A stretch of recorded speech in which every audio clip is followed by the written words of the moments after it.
Baik Ibu, perkenalkan nama saya Dian Chelsea. Pada kali ini saya akan melakukan konseling tentang ASI eksklusif. Baik, sebelumnya saya akan untuk privasi pasien. Baik Ibu, tujuan pemberian konseling ASI eksklusif ini agar mengetahui bagaimana tujuan pemberian ASI eksklusif bagaimana. Baik Ibu, saya akan menjelaskan pengertian ASI eksklusif Ibu. Jadi ASI eksklusif adalah bayi yang hanya diberikan ASI saja tanpa bahan cairan atau makanan kecuali obat, vitamin, dan mineral sampai umur 6 bulan. Baik, saya akan menjelaskan manfaat ASI eksklusif. Yang pertama itu ASI sebagai nutrisi, dan yang kedua ASI meningkatkan daya tahan tubuh bayi, yang ketiga ASI eksklusif meningkatkan kecerdasan, dan yang keempat ASI eksklusif meningkatkan jalinan kasih sayang. Baik Ibu, saya akan menjelaskan zat kekebalan dalam ASI. Yang pertama, faktor bifidus untuk mendukung proses perkembangan bakteri yang menguntungkan dalam usus bayi untuk mencegah bakteri pertumbuhan bakteri yang merugikan. Yang berikut, lactofen untuk mengikat zat besi dalam ASI sehingga zat besi tidak digunakan oleh bakteri patogen untuk pertumbuhannya. Yang berikut, anti alergi dan kemudian mengandung zat antivirus polio dan juga dapat membantu pertumbuhan selaput usus bayi sebagai perisai untuk menghindari zat-zat merugikan yang masuk ke dalam peredaran darah. Baik Ibu, yang berikut saya akan menjelaskan jenis-jenis ASI. Yang pertama itu Ibu, kolostrum. Jadi Ibu, kolostrum merupakan cairan yang pertama kali keluar, kental dengan warna kekuning-kuningan dibanding susu matur.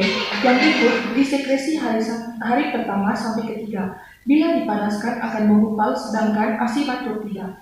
Yang berikut Ibu merupakan pencahar yang ideal untuk membersihkan mekonium dari usus bayi yang baru lahir dan mempersiapkan saluran pencernaan makanan bayi bagi makanan yang akan datang.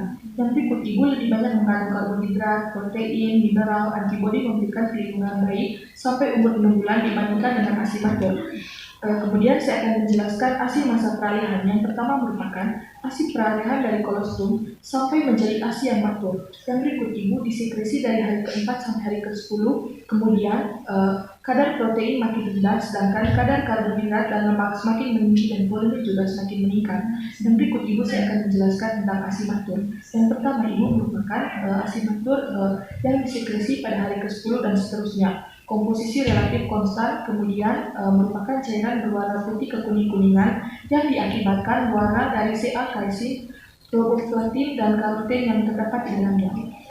Tidak menggumpal jika dipanaskan, kemudian terdapat antimikrobial faktor antara lain antibodi atau kekebalan terhadap infeksi protein hormon-hormon.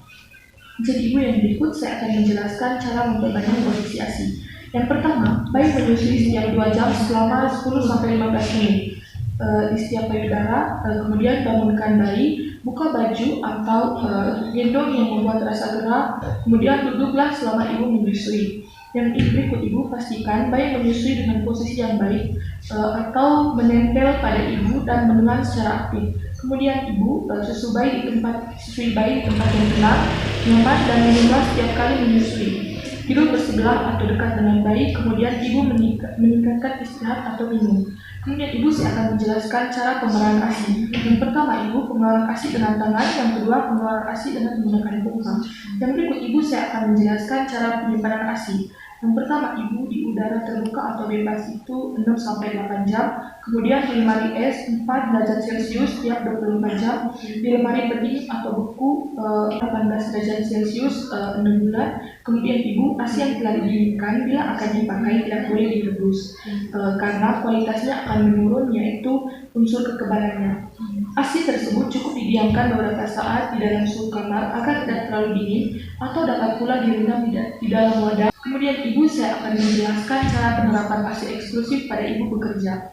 Yang pertama, selama cuti hanya menyusui. Yang berikut Ibu sebelum mulai bekerja ubah pola minum bayi, kemudian sebelum berangkat kerja menyusui bayi, dan selama di kantor pra ASI setiap 3-4 jam.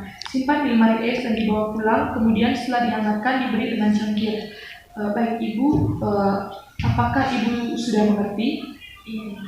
Kalau Ibu sudah mengerti, apakah Ibu boleh menjelaskannya kembali? Baik Ibu, jadi yang sudah saya dengar tadi yang bisa saya tangkap, yang pertama itu tentang pengertian ASI eksklusif. Jadi ASI eksklusif adalah bayi yang diberi ASI bayi yang diberi ASI selama usia 0 sampai 6 bulan tanpa tambahan makanan lainnya, kecuali obat-obatan, vitamin dan mineral. Itu selama umur 6 bulan. Selanjutnya tadi jenis-jenis dari ASI. Yang pertama itu ASI kolostrum, yang kedua ASI masa peralihan, habis itu yang terakhir ASI mutu. Terima kasih banyak atas kerjasamanya. Sampai bertemu di lain waktu, Ibu. Baik Ibu, terima kasih banyak.